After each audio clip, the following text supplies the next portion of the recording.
And what the GAO said was the electronic records were not being converted sufficiently. And that's what ATF so that's why they fixed had to delete become them, in compliance with the law. because they had gone beyond their authority. You see, that's the concern of my constituents. When they go beyond their authority, and you may find those things virtuous, but no one elected you. They elected us to make the laws, and when we make the laws and they don't follow them, then people's rights get diminished. Thank you very much. Chair recognizes Mr. Gaetz for his 5 minutes. The Nonpartisan Government Accountability Office issues a report in June of 2016, Firearms Data. The ATF did not always comply with the Appropriations Act restriction and should better adhere to its policies. Mr. Wilcox, you're the witness the Democrats have invited here today. Are you familiar with that report? I am. And does the fact that the ATF broke the law concern you?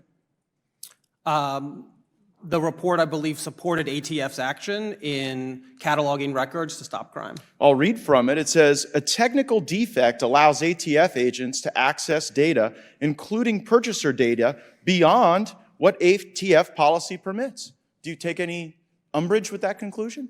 ATF has been collecting out-of-business records pursuant to a law signed by Ronald Reagan, and President Trump digitized more records than any other president. I don't care who did it. I'm just worried about the impact on my citizens. And I would acknowledge there may be Republican presidents who didn't do enough in the 80s to protect our gun rights. But on this finding, the ATF had to delete 252 million records, didn't they?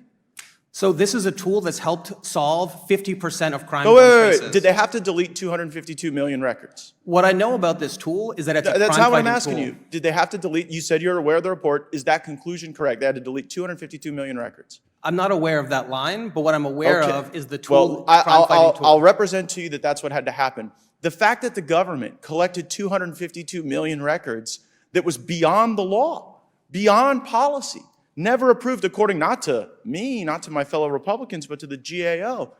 Should that be concerning to us, that scope of records being collected? ATF's collection of out-of-business records was fully compliant with the law. That's not what the GAO said, so you disagree with the GAO report. Well, there's 2 points they made. One is the collection of out-of-business paper records that FFLs keep. The second piece was the collection of electronic records that FFLs keep. And what the GAO said was the electronic records were not being converted sufficiently. And that's what ATF so that's why they fixed had to delete to become them, in compliance with the law. because they had gone beyond their authority. You see, that's the concern of my constituents. When they go beyond their authority, and you may find those things virtuous, but no one elected you. They elected us to make the laws, and when we make the laws and they don't follow them, then people's rights get diminished. Another area is this issue of the arm braces. Now, in Mr. Wilcox's testimony, he says that an arm brace makes a weapon more powerful. Mr. Bosco, you know a lot about arm braces, don't you? I do. Do arm braces make firearms more powerful? They do not. They do not. Does it concern you that the witness that the Democrats brought would make such a claim that is obviously disproven by any utilization of those arm braces? I hope that my testimony today can help everyone here understand that the brace does nothing to make the weapon any more dangerous than it already is. And so when you've got the ATF going beyond their authority, collecting 252 million records that they have to destroy, well, that can just be explained because they're doing their best. But when Americans get inadvertently converted to felons because the ATF has exceeded their authority, there is no such grace for them, is there, Ms. Swear? That would seem to be the case under the recent policy change to zero tolerance. Zero tolerance for our fellow Americans when they're trying to exercise their rights and protect their liberties, but all the tolerance in the world for a corrupt bureaucracy that is violating the law, exceeding their authority, and collecting records that they have no business collecting. I would make this final observation. I had the great privilege to spend 2 years on the House Judiciary Committee with the gentlelady from Missouri, and while she and I disagree strongly on this issue, her beliefs are sincere, and they are strong, and they are powerful, particularly when she expresses them. And so when she says to people that she wants to defund the police, she means it. And when she says in this committee meeting that gun violence is a public health emergency, well, she means that too.